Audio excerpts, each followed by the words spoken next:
11. törvény a megőrzés törvénye, mely szerint a pénzügyi jövőd szempontjából nem az számít, hogy mennyit keresel, hanem hogy mennyit tartasz meg belőle. Sokan jelentős jövedelemre tesznek szert aktív életük során.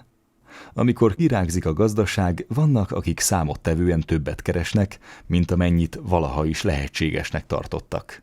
Azonban a pénzügyi jólléted egyedüli fokmérője az, hogy mennyit tudsz megtartani abból, amit megkeresel.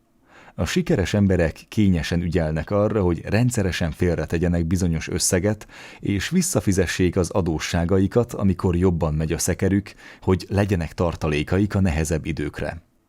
Számítsd ki, mennyit érsz ma. Ezt a következőképpen teheted meg. Írd össze, milyen vagyonnal rendelkezel, milyen ingatlanok és ingóságok vannak a tulajdonodban, és mennyit kapnál értük, ha gyorsan készpénzé kellene őket tenned. Utána add össze a kiadásaidat, a hitelkártyád egyenlegét, a jelzálog fennmaradó összegét, majd az így kapott összeget vond ki a vagyonodból. Ennyit érsz ma. Ezt az összeget oszd el a munkával töltött éveid számával. Az eredmény nem más, mint az a nettó összeg, amelyet egy évre vetítve ténylegesen megkerestél a megélhetési költségeid levonása után. Elégedett vagy ezzel a számmal? Ha nem, tégy valamit ellene. Most. A 12. törvény nem más, mint Parkinson törvénye, amely kimondja, hogy a kiadásaink szintje mindig el fogja érni a bevételeinket. Parkinson törvénye az egyik legismertebb és legfontosabb törvény a pénz és a vagyonteremtés vonatkozásában. Megalkotója egy angol történész, C. Northcote Parkinson, akinek az elmélete magyarázatot ad arra, hogy miért szegények sokan a nyugdíjas éveikben. A törvény kimondja, hogy függetlenül attól valaki mennyit keres, általában a teljes jövedelmét el is fogja költeni, sőt általában ennél még egy kicsivel többet is.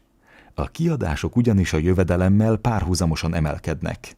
Sokan az első keresetük sokszorosát keresik, és mégis valamilyen megmagyarázhatatlan okból minden megkeresett fillérre szükségük van a jelenlegi életszínvonaluk fenntartásához.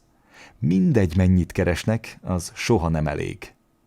Parkinson törvénye alapján az első fontos szabály az, hogy csak Parkinson törvényének a megszegésével juthatsz el az anyagi függetlenséghez. Csak akkor fogsz pénzt megtakarítani és jelentős előrelépést tapasztalni, ha megfelelő akaraterővel ellenszegülsz annak az erős késztetésnek, hogy elkölts mindent, amit megkerestél.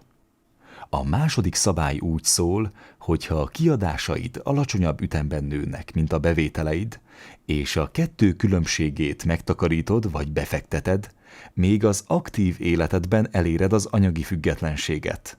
Ez itt a kulcs. Ha éket tudsz verni az egyre növekvő jövedelmed, valamint az életszínvonalad egyre növekvő költségei közé, majd a kettő különbségét megtakarítod vagy befekteted, továbbra is egyre jobb életszínvonalat tudsz biztosítani magadnak a jövedelmed növelésével párhuzamosan. Parkinson törvényének tudatos megszegésével eljuthatsz az anyagi függetlenséghez. Mostantól kezdve, ha bármilyen forrásból fizetésemelést kapsz, a növekmény 50%-át tedd félre, vagy fektesd be. Tanulj meg a maradékból megélni. Minden plusz bevételed 50%-át tedd félre. Még így is megmarad az összeg másik fele, amit szabadon elkölthetsz.